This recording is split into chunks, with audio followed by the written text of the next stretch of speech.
இன்று காலை நம் சிறைச்சாலைக்கு வந்தாள். அவள் கையில் ஒரு சிறிய பாத்திரம் இருந்தது. அந்த பாத்திரத்தில் இருந்து உணவை அள்ளி அள்ளி சிறையிலுக்கும் வழங்கினாள். ஆனால் அந்த பாத்திரத்தில் இருந்து உணவு குறையவே இல்லை. என்ன, ஒரு சிறிய பாத்திரத்திலிருந்து உணவை எடுத்து அத்தனை பேருக்கும் வழங்கினாளா? அப்பெண்ணை உடனே அழைத்து வா. அப்படியே அழைக்கும் அண்ணா. சிறை காவலர் மணிமேகலை மன்னனிடம் அழைத்து வருகிறார்.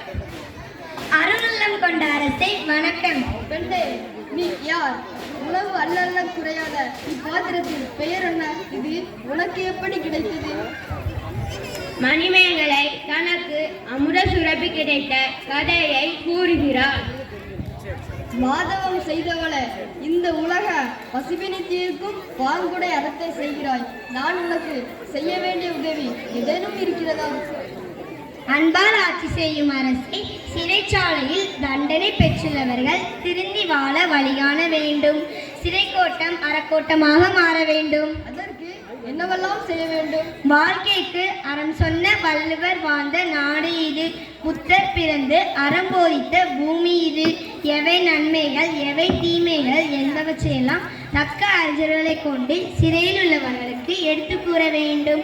மேலும் அவர்களுக்கு பெற்றோரை மதித்தல், முதியோரை பேணல், உறவினர்களை அரவணைத்தல் போன்றவற்றை அறநெறி கல்வியை அளிக்க வேண்டும். இதுவே என் வேண்டுகோள் மன்னா.